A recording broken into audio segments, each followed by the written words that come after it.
Welcome, everyone. Good morning, good afternoon, good evening, wherever you're at in the world. And thanks a lot for joining this webinar, Agroecology, Our Roots of Change, hosted by Heinrich Böll Foundation. My name is Lena Luig, and I'm heading the International Agricultural Policy Division at Heinrich Böll Foundation in Berlin.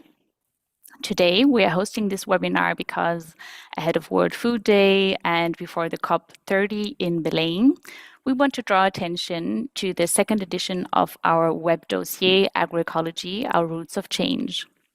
As you probably know, agroecological practices are not only about mitigating climate change or about climate adaptation.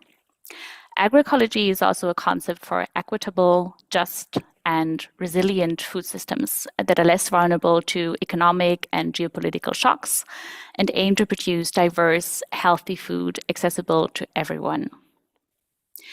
Talking about justice, I would like to say that, of course, we as organizers are all aware that in this moment we are observing the most brutal form of the violation of the right to food, namely the starvation happening in Gaza. I would therefore like to inform you that already in our first dossier edition, published earlier this year in February, we included an article on the situation in Gaza by our colleague Mary from the Ramallah office.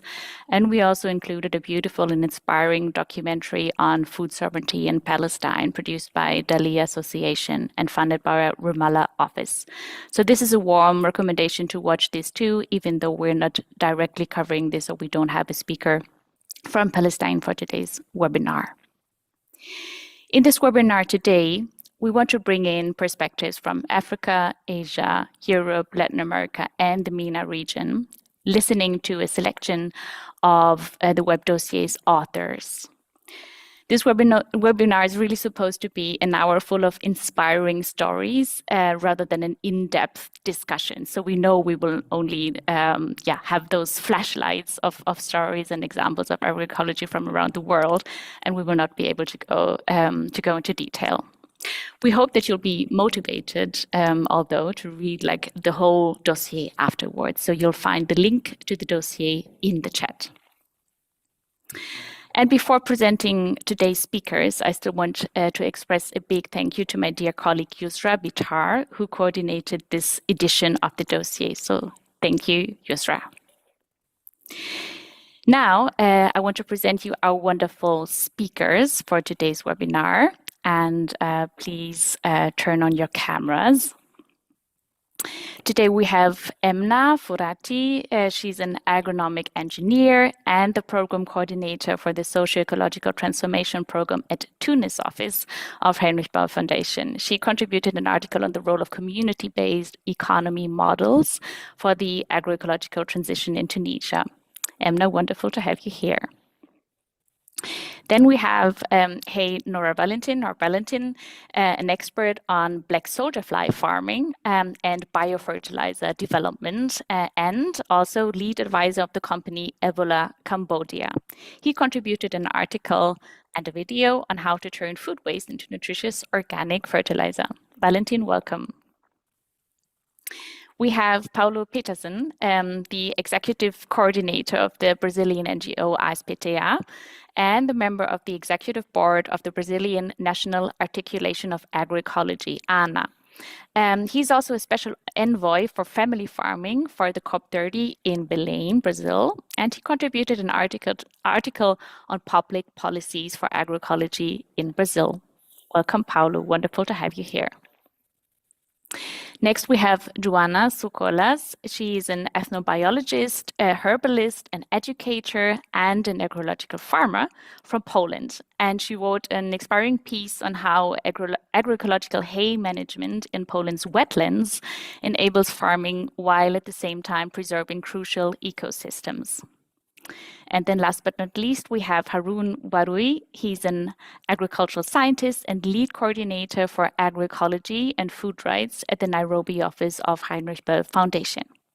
Harun contributed an article on the fight in Kenya for stricter pesticide regulation in order to protect farmers' and consumers' health and the environment from toxic pesticides. So welcome, everyone. Thank you so much for joining. We'll start off with an introduction from each of the speakers. And please, you that are listening, you're welcome to pose your questions in the chat, also in the Q&A tool during the whole course of this webinar. And after all the talks of the 5 speakers, we will have time to still answer your questions. So please feel to post them in the chat at any time. I'll start off with Valentin. So Valentin, you contributed an article on how black soldier fly technology can convert organic waste into sustainable fertilizer and feed. So first off, I would like to know from you, what are the biggest blocking factors for an agroecological transition in your national context in Cambodia? And how do you work with these in your day-to-day work? Over to you, Valentin. Hello, everyone. So to answer this question, the main blocking factor for agroecological transition in Cambodia, there's multiple. I would say there would be 4. The first would be a structural and economic barrier, mainly because 95% of fertilizer in Cambodia are imported. We have a really low production of fertilizer locally. Also, farming in Cambodia is still a price-driven market. So farmers can only afford the cheapest input, and most of the time is the chemical one. And also, organic fertilizer are mostly more expensive because of the volume. It's less concentrated, so the logistic cost is one of the big factor why organic fertilizer is more expensive. And second barrier, it's educational constraint. Most of the farmers is the poorest segment of the population in Cambodia. So there's a really low literacy and also knowledge of basic mathematics is limited. So example, when we talk about percentage or ratio, they don't really understand it. And often is what is written on the label. So the use of fertilizer is often they overuse it. They will buy a bottle and they would just spray the bottle, and sometimes you just need to put half of it or 1/3 of it, and that is a problem. So the limit of knowledge is one of the critical point in for that barrier. The third barrier I would say is we do have a law in Cambodia on the management of pesticide and fertilizer, but the capacity inside the government is pretty much limited. So I would say most of the time, all the agricultural input that is imported are not really, let's say, do a quality control, or they don't really check. And most of the time also, some of the product come in and repackage, and they are diluted. So we find a lot of counterfeit on the market also. And also we do not have subsidies or incentive to promote actually that agroecological practice in the country. And also across ministries, they don't talk to each other. So the Ministry of Environment doesn't really talk to the Ministry of Agriculture. So it's hard to push a common goal also. And the last one, I would say it's the market and production limitation. Domestically, we do not produce that much organic fertilizer. Now it's starting, but yeah, it's we're gonna have more and more. But one of the main problem is logistic. Cambodia has a logistic problem, and the cost of logistic is quite expensive, and also access to organic waste or industrial waste to be able to transform it into organic fertilizer is also really, let's say, fragmented. And to answer your question, how do I deal with this?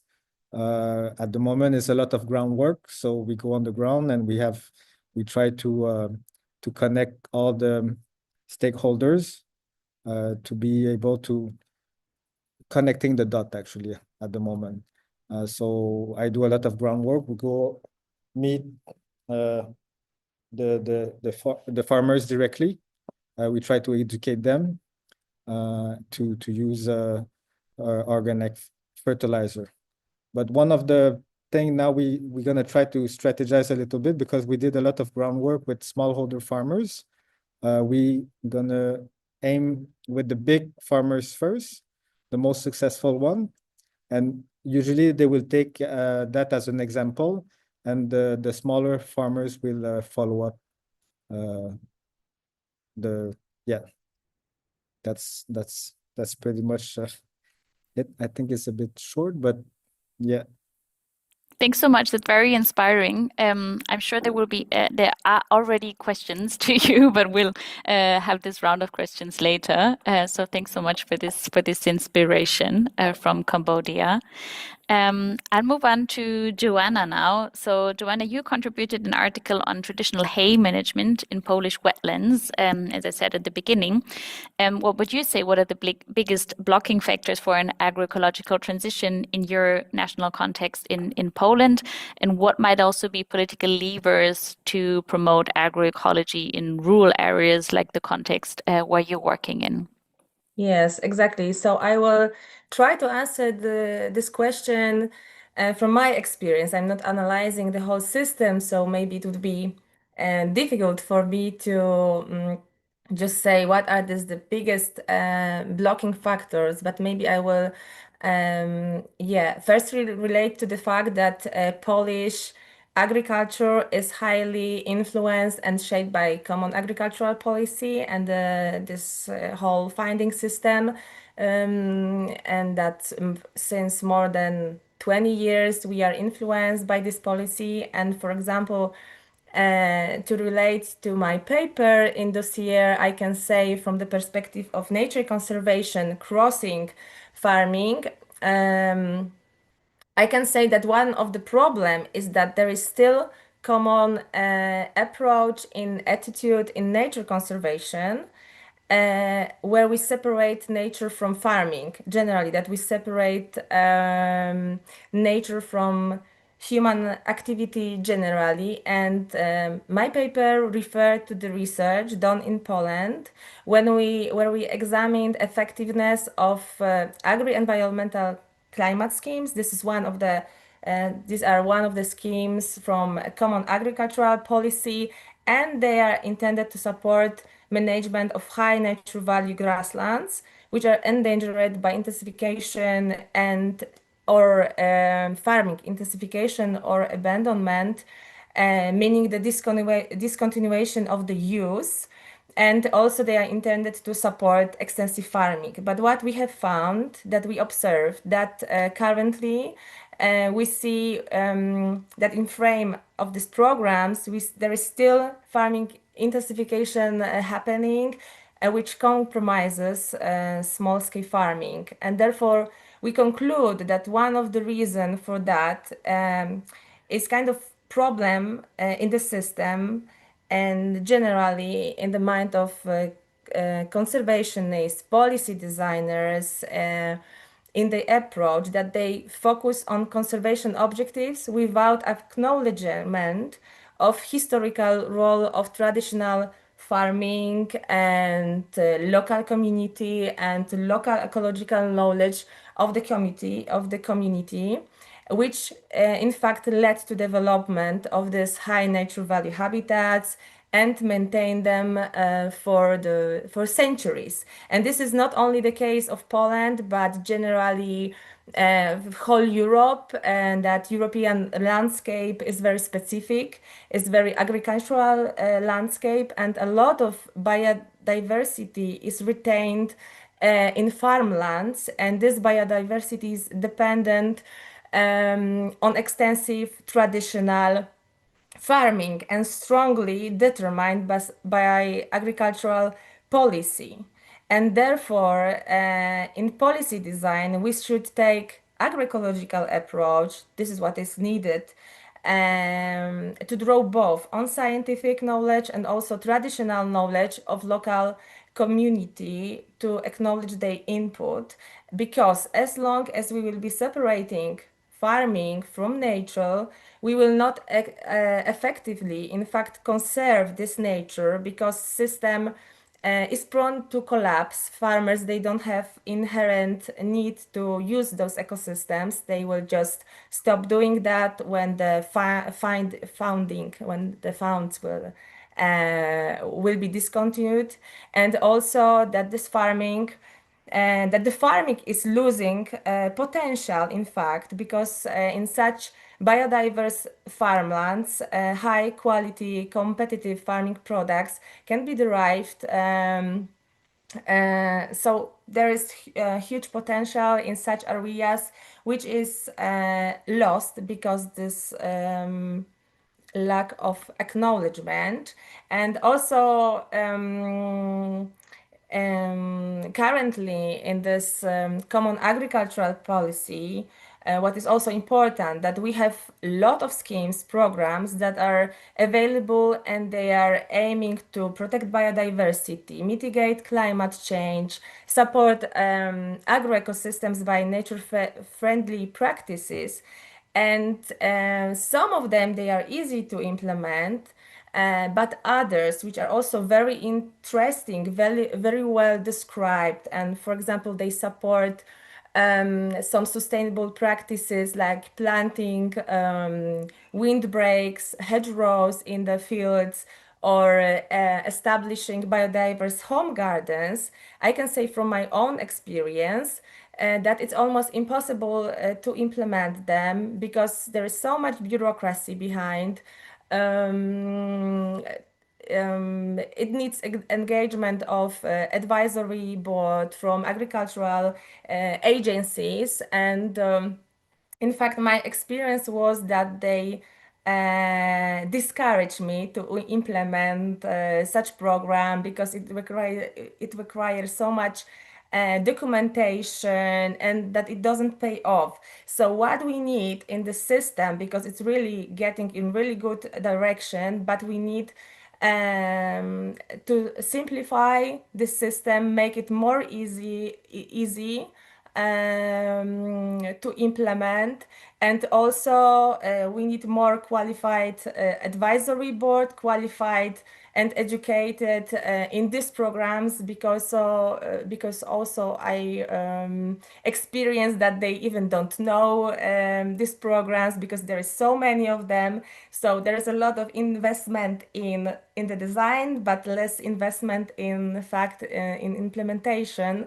And also farmers, they don't know that there are available the schemes, nature-friendly schemes, so they should be more educated in that. And some larger problem is that we need also for proper agroecological transition education of farmers at schools, and at this moment we lack of that they are not educated on organic farming or agroecological farming. And also what we really need is our local enterprises to process agroecological product, because we have producers, people willing to produce agroecologically locally, but there is no place in fact to process this product and to get them to the market. And I think we also need local, regional strategies for agroecological transition, because we have huge country. Poland is very big country, and we have some local specifics that we need some local policy design. And I think this is important because already we have some nice food strategies in big cities, but we need them for rural areas. Thanks so much, Joanna. This is already a long list of what we need, but this is very important. And I would like to stress again your point that this is not only about agricultural policy, but also about how we view nature conservation, about a shift there. I think this is very crucial. So thanks so much for this intervention. I would like to move to Haroon, my colleague based in Kenya, in Nairobi. So you co-authored both an article on the role of green hydrogen-based fertilizer in Africa that was like in our earlier edition of the dossier, and now you contributed a recent article on the development of pesticide policies in Kenya, which are very, very interesting. So could you briefly explain how the former pesticide policies and also the power of multinational pesticide companies have blocked agroecological transition in Kenya and how this is changing at the moment? Thank you, Haroon. Thanks so much, Lena. Hello, everyone. Yes, that's a very valid question within the landscape of agriculture in this country. And I would like to note that the agriculture policy in Kenya is driven by the post-independence analogy and perspective of intensive agriculture, whereby the message has been high input industrial farming, and the focus has been on high production, in quotes, what high production is. And this has had a lot of downward trend, whereby we've seen that our production has been declining. Soils that used to produce over 60 bags per acre, for example, when it comes to corn, has gone down to as low as 15 and below bags per acre. So when we look at the monoculture, that has been the perspective whereby farmers have been year in, year out doing monocultures, guided by intensive production, guided by the analogy of increased production per unit area. So that has called for a lot of external inputs, dependency on fertilizer, that's synthetic fertilizer, dependency on highly hazardous pesticides, dependency on a lot of mechanization, and this was what has been prescribed and we have based on our colonial practices and analogies, considering that our soils have had a downward trend in terms of productivity in quotes per unit area. So this translates to demand for more inputs, which continue to poison, for example, soils, to affect our environment and produce food, first, that we'll consider not healthy, and food that we'll consider to have a low nutrition plane in terms of nutritive value. Having said that, as far as 2019, we realized that there was no voice in terms of these issues of concern. So as the Root to Food initiative, which is a platform of the Heinrich Böll Foundation Nairobi office, there was a lot of now concern through this initiative to be able to raise the need of us to rethink again on our systems of production and practices. This is whereby we were able to raise the voice of dependency on highly hazardous pesticides. And this was an area that was dominated by the Pest Control Products Board, with a lot of domination by state and the industry interest, with limited public voice. So with the Root to Food initiative, we were able to come up with a lot of force in this system, whereby we were able to produce the pesticide atlas in 2019, followed by the scientific study of 2021. And as soon as 2023, we were able to come out with a toxic business report that gave empirical usage of pesticides, including the highly hazardous pesticides in Kenya. So with coming of this kind of work by the Root to Food initiative, this has become a landmark point of reference based on our publications to be able to guide the registration landscape in this country. And colleagues, you realize based on the publication that we have done with Lena, that we have just released as a dossier, we have been able to capture this kind of perspective of the landscape, how it has evolved and where we are, that culminated to the withdrawal of quite a number of products by the Ministry of Agriculture. And this has culminated. And the withdrawals, currently we call it an announcement because we have not seen real kind of translated measures to implement this as an announcement. We are taking it positive, and we hope the government is going to follow its words in terms of announcement. So Lina, just to do a wrap up, is that even the article we did in terms of dependency on synthetic fertilizers, irrespective of how we quote it in terms of hydrogen perspective, we still feel that there is need for commitment in terms of the agroecological pathway to be able to align these policies effectively to reduction dependency on the highly hazardous pesticides, synthetic fertilizers, and that aspect of input, highly input dependency production systems. Thank you. Thanks so much, Haroon. I'm sure there will also be questions from the audience on this example, and I warmly recommend you to also read the article to get more details about the story in Kenya. I want to move on to MENA. MENA, as I said in the beginning, you contributed the article on the potential of community-based economy models in Tunisia for the agroecological transition. So I think it's now very interesting to talk about political levers and start with the community level.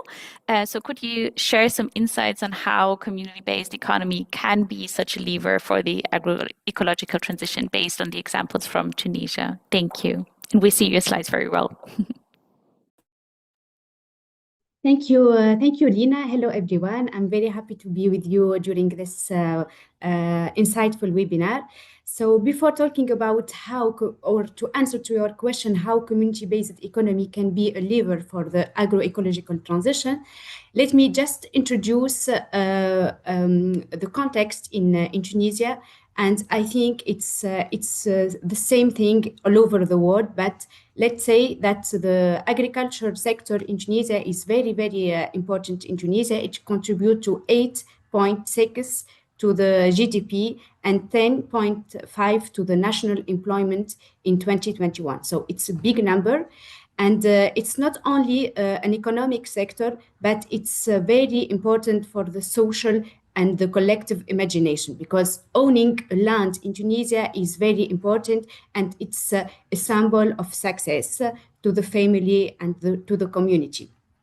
However, the current model is contributing to soil depletion, to the overuse of chemical input, pesticide, and also the overexploitation of aquifer and the water. And here in Tunisia, we are in the crisis of climate, but also water crisis. So we need this shift to move to another model, to another system, because we cannot build our agriculture system in this model.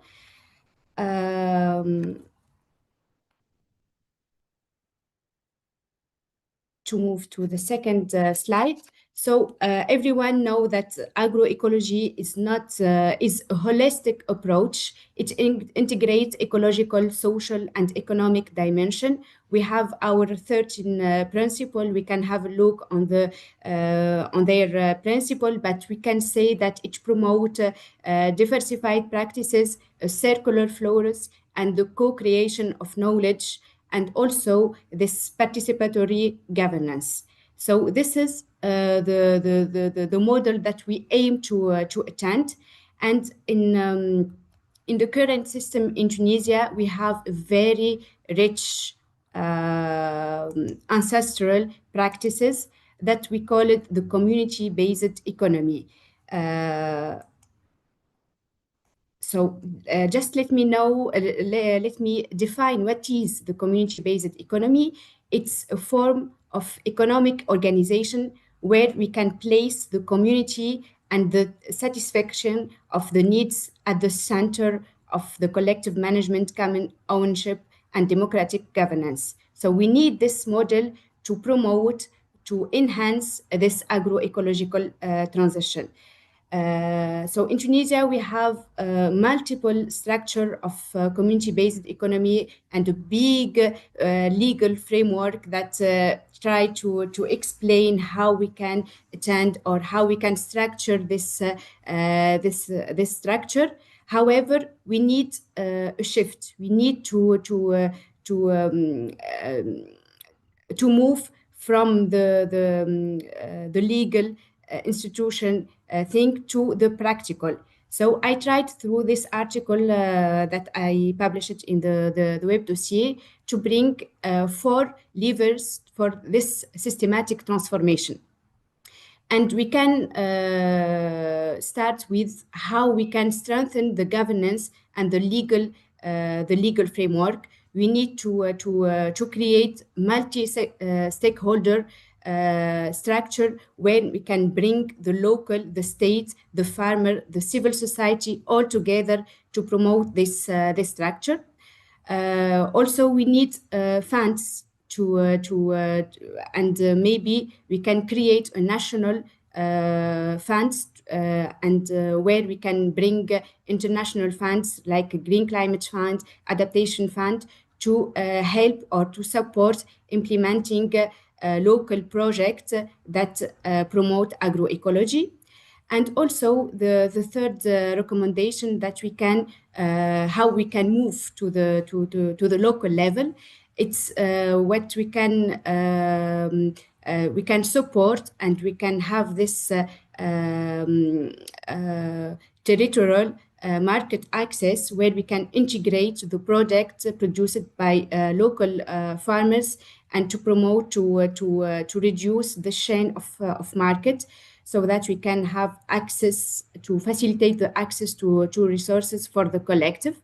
And then the fourth lever is about awareness and how we can promote the agroecological transition. And we can start by school, by university, and also we need to showcase the local success in the media so that they can have access to this information. And also we need to scale up the local initiative because the time of pilot project is over and we need to have the scaling up of the local initiative and the traditional practices that we have in our country to promote this agroecological transition.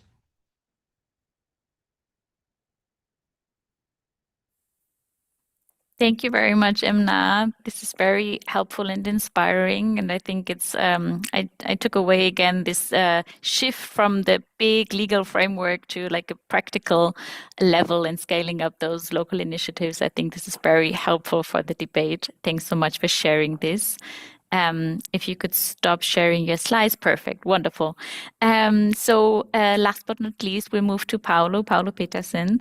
Paulo, you contributed an article on public policies in Brazil, and I feel like sometimes the whole world is looking at Brazil, like what kind of public policies on agroecology you have there. So this is a big example internationally, and you're very active at the national level on agroecology policies, but also internationally in different fora. So could you share with us how those national public policies promote agroecology in Brazil and how we can promote this internationally? Thank you, Lena. Yes, my contribution for the dossier was about the challenge to build agroecology in its political dimension. So yes, the Brazilian experience of institutionalizing agroecology in public policy is very rich. It's a long journey, a long trajectory marked by advances and setbacks, but also marked by one ongoing building of a social movement rooted in concrete practices in local settings around the country and coordinated by regional and national levels through networks or networks of networks. our ANA, National Alliance on Agroecology, we define it as a network of networks, and how to build a political movement from the ground,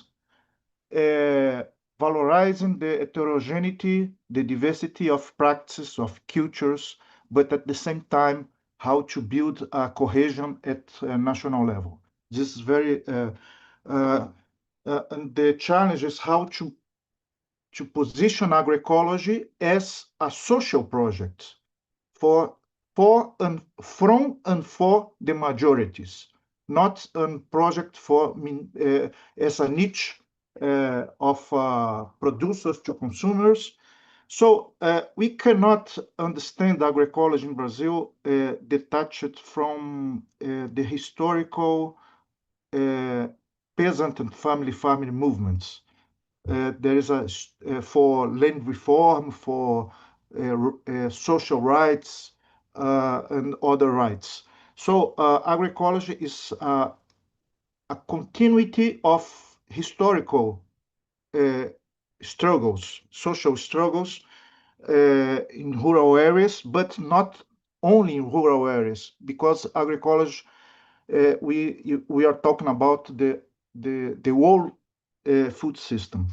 So it's important to position agroecology very linked with family farming. Family farming was recognized by the state in the 90s in the public policies, but in just follow a major contradiction, because these policies have led family farming to be tied as a subordinated link of agribusiness chains.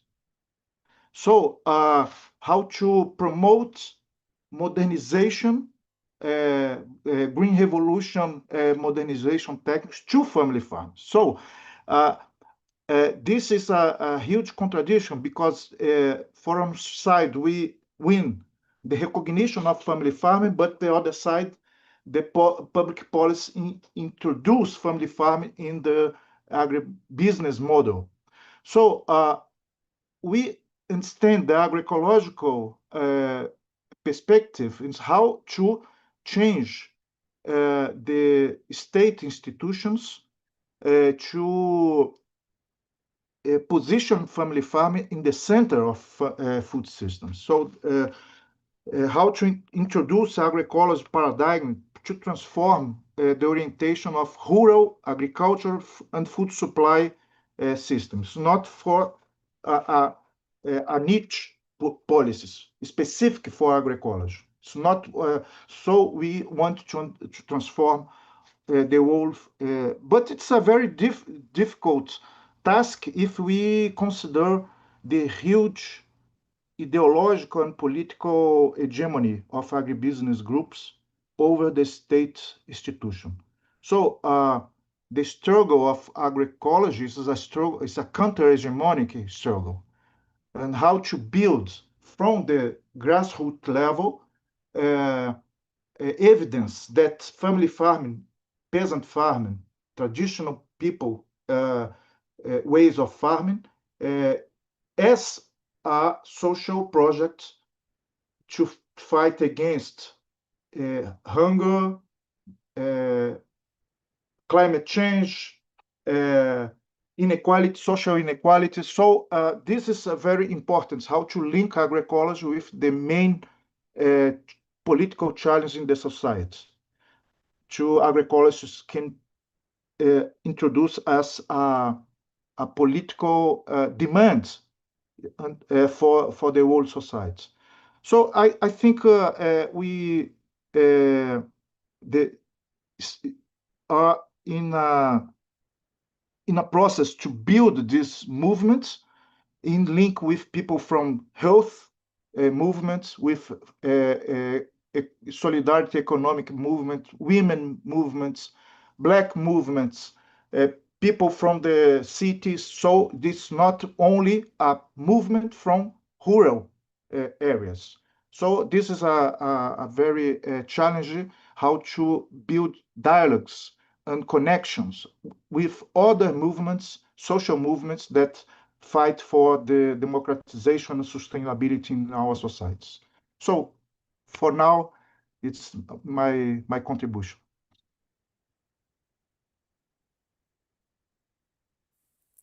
Thanks so much, Paolo. This was really the big picture we expected, but I think this is very helpful. And I like your expression of we need a network of networks. That's for sure what is needed. So now I invite you all listening to this webinar to still pose your questions. You can pose them either in the chat or in the question and answer instrument. You should have a button. Q&A or F&A in German, I don't know what it is in other languages, where you can also pose your questions. And we already received some questions. Some were answered simultaneously, but I wonder if it's still helpful to say a few sentences on this so everybody can hear. There was a first question to Valentin about the black soldier fly. And the emissions from the farm, especially from insects that live in fermented and wet conditions. So the question was, I have tried to rear black soldier flies before, and the smell was very terrible. What was I doing wrong? Is there any way to reduce the nauseous gases? Valentin, I don't know if you still want to say a few sentences on that. Yes, I can say some few words. I mean, we use same thing. We use organic waste to feed our BSF. I mean, waste is waste. If we want to keep low tech, we don't have any system to really stop the smell because it starts to already ferment naturally, so it smell. The only way we can reduce is that when we collect all the waste, we try to feed as quick as possible the larvae, so that the larvae eat as quick as possible the waste and it doesn't ferment or decompose. So this is the only way that we found to reduce the smell. But in other countries, I know that with more tech, you can have a closed space where you can ventilate and recuperate the gas and it cut the smell actually. And one of our main problem was to be close to the city to get close to the waste. But the smell was a big problem, so we got kicked out multiple times of our location. So we have to find a place where we have no neighbors. So this is one of the big challenge also doing black soldier flies in Cambodia. Yeah. Thank you, Valentin. This is very concrete challenges on the ground. And once you're talking, I still had another question I actually wanted to ask you, because we're talking about the high price of the lower price of chemical fertilizers usually compared to organic fertilizers. Could you say something about the price of the fertilizer you're producing? Is that cheaper than other organic fertilizers, or how do you manage? So the reality of the thing, BSF technology, we still need to work on how to make it economically viable. It is possible, but we need to be at a large scale. At the moment, we are kind of spending $2 to make $1 because we quite inefficient. The concept work, but it's really a problem of scalability. So we need a lot of ways to be able to achieve that target range of pricing. So yes, it can be cheaper, but we need to have bigger volume. So this is where we start to work on more targeting agricultural waste. So we know that BSG is pretty much available. So BSG is the waste from beer factories. So that we have a lot. We also have a lot of cassava plantation here that process cassava. So we have also cassava waste, mango. So this is where we know that we have in big volume. But when we have big volume, we need big machinery also. So example, a beer company would have 100 tons of waste every day. But that we need those big trucks to bring that to the facility to make it efficient. And then the price will be reduced. Yeah, thanks so much. This is very interesting. Thanks a lot for sharing this. Now we receive more questions, still on the already answered side, I would still like to draw attention to this question from Batuhan Yapan. So that was to Haroon. Considering that the agroecological practices take place in a context dominated by conventional agriculture, supported by corporations and state-owned corporate alliances, do you face challenges in processing and marketing the products? And if so, how can these challenges be addressed? I think this is an interesting question. Haroon, I don't know if you still want to Sure. say a few sentences here. Thank you. Thank you so much. My colleague from Zimbabwe have actually done a chart there for you. But let me also share this with the audience that, yes, I agree. In Kenya, we face significant challenges because of the agroecological producers are still operating within a system that is broadly dominated by conventional external input dependency agriculture systems. These are supported strongly by corporate and state, of course, corporate interests. You know, our extension, our education is purely or dominantly based on conventional system. Most of us, that's how we were trained. So this has also influenced that aspect. Most of our policies, including subsidies and market infrastructure, they favor the high input farming systems, making it quite difficult for our agroecological farmers to process, certify, and market their produce. However, we appreciate that of late we are having organically produced product certification by the Kenya Organic Agriculture Network, KOAN, which is a good plus. We're also having some territorial markets that are emerging, but unfortunately, most of these are in the upper markets, you know, high-end markets in terms of the leafy environment. So the lower cadre is not privileged because, of course, also these come with a prime price. However, we are having large-scale agroecological farmers that we are working with, for example, some outside Nairobi, that end up, in fact, selling their produce in the normal market. So that is very good. And we're encouraging that because these people end up getting this kind of food. In terms of our county governments in Kenya, we have got a devolved system whereby we have got the national government that is purely on policy issues and the county governments where the agriculture is domiciled. So most of the counties are coming, some of the counties are coming up with agroecology laws and policies that support local practices, training, and safer input utilization. We have our initiative, our platform of the Route to Food Initiative and other partners who we work towards building consumer awareness. We promote farmers' aspects of markets through our programs that are able to support capacity of those regional or local institutions to go for territorial markets. We advocate for public aspect of engagement with the local governments, those are the regional government, to be able to promote agroecological producers. For example, the Route to Food Initiative, through the Böll Foundation in Nairobi, we are supporting some counties to come up with the agroecology policies. Like now we're in Nakuru County, where we are really supporting this. So in short, I would like to say that most of these solutions lies around policy alignment, consumer awareness education, of course, and territorial markets being promoted so that farmers can be able to sell this food, be available to the local markets where they are being produced, and to the surplus can go to the regional market. Thank you very much. Thanks a lot, Haroon. I still have a question for Emna, Joanna, and Paulo each. So starting with Emna, there's a question from Khaled Sassi. How can Tunisian policies better support agroecological practices? Thank you, Lina, and thank you, Mr. Khalid, for the question.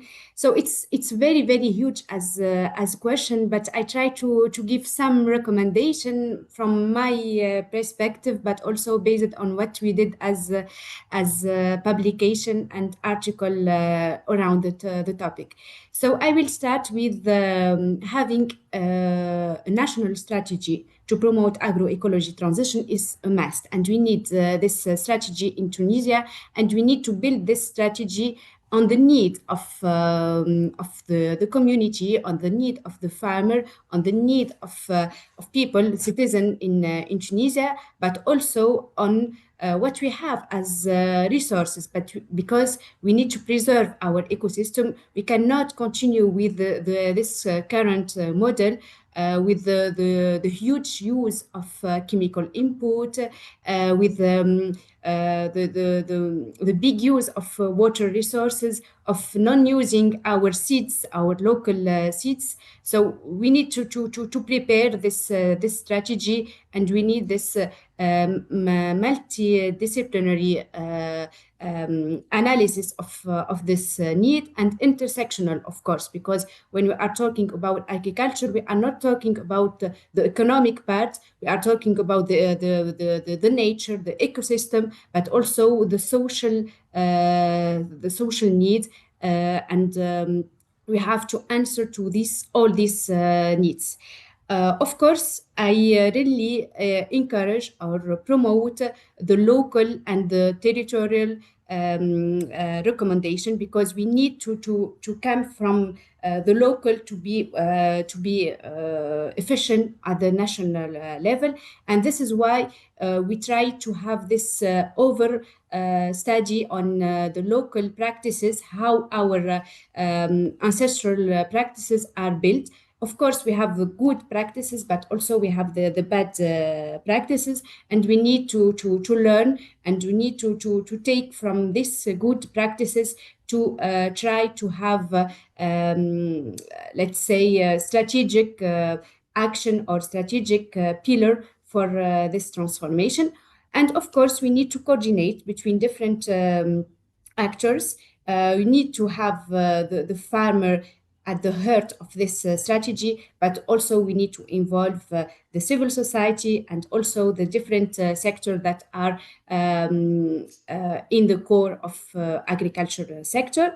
And of course, the legal framework. We have very huge and very well elaborated legal framework, but we need to implement this legal framework, and we need to have this clear governance in the agriculture sector in order to attract or to try to bring funds to implement the local project.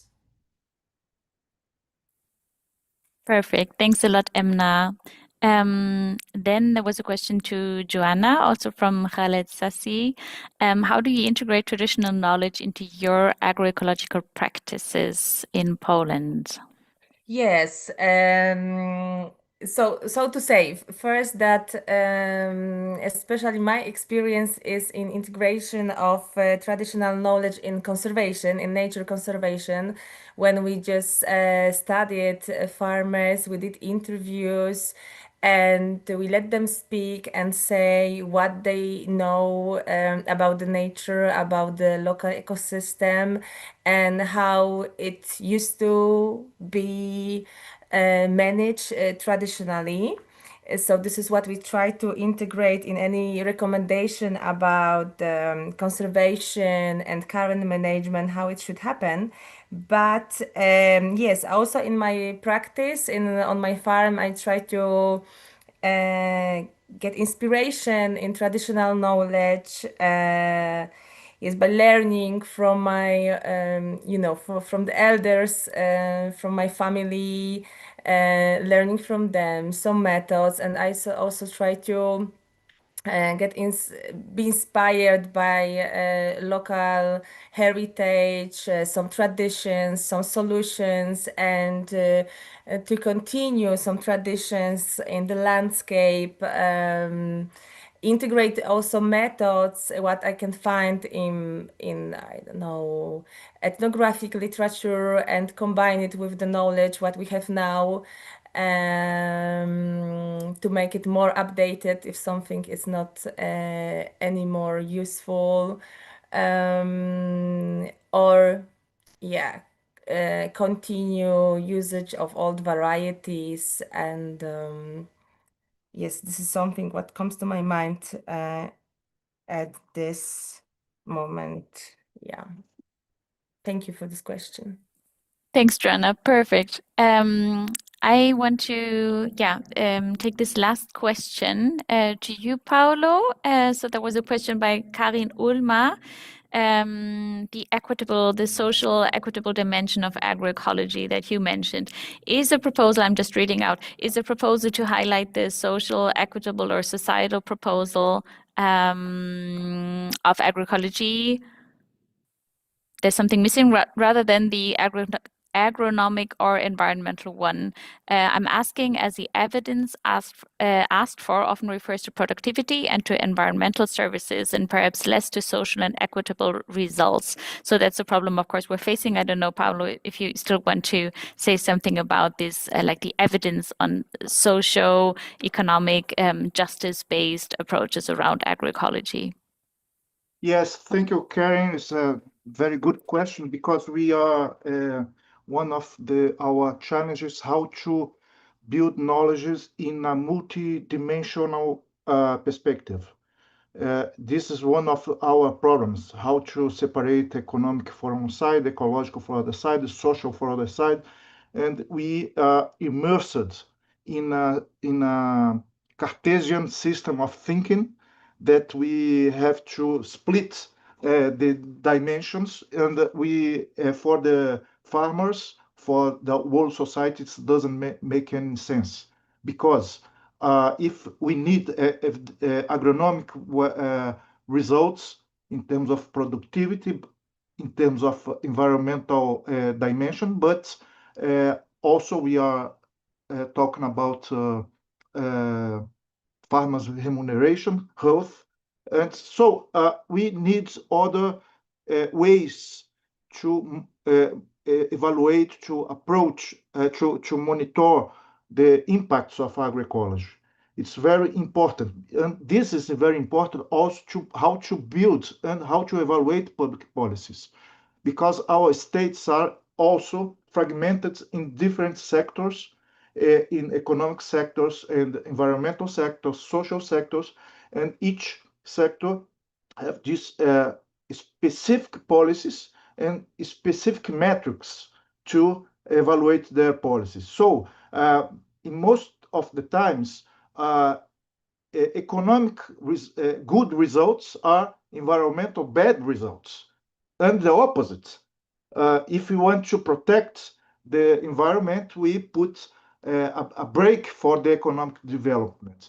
And agroecology is exactly the way to how to put together these dimensions and how to a kind of win-win perspective to promote ecological and just transitions. And it's not only ecological and not only just. If we have a structural challenge to build another system, a social ecological system. So we need to have other perspective to monitor transitions. Thank you very much, Paolo. I think this was very fitting at the end of this webinar. And I like the discussion that was also like quite honest about all the challenges that we're facing, of course. Still, I want to warmly invite you all listening to this webinar also to read the articles because they're so inspiring of what's also possible really on the ground and at the different levels. So we've come to an end. I want to thank all of you for listening to this webinar, for joining. Thanks so much for all the five wonderful speakers we had today, Paolo, Joanna, Haroon, Valentin, and Emna. And thanks to all the authors who contributed to this web dossier. There's many more articles in there. And thanks also to everyone who was working in the background for making this webinar happen. So I wish you a wonderful day or a good night. And please share our dossier, share it widely. I wish you like happy reading and have a good day. Bye-bye.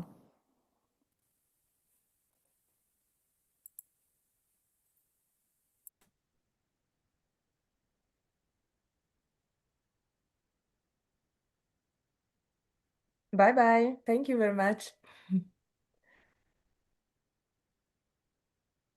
Bye. Thank you for the invitation. Thank you, Paolo.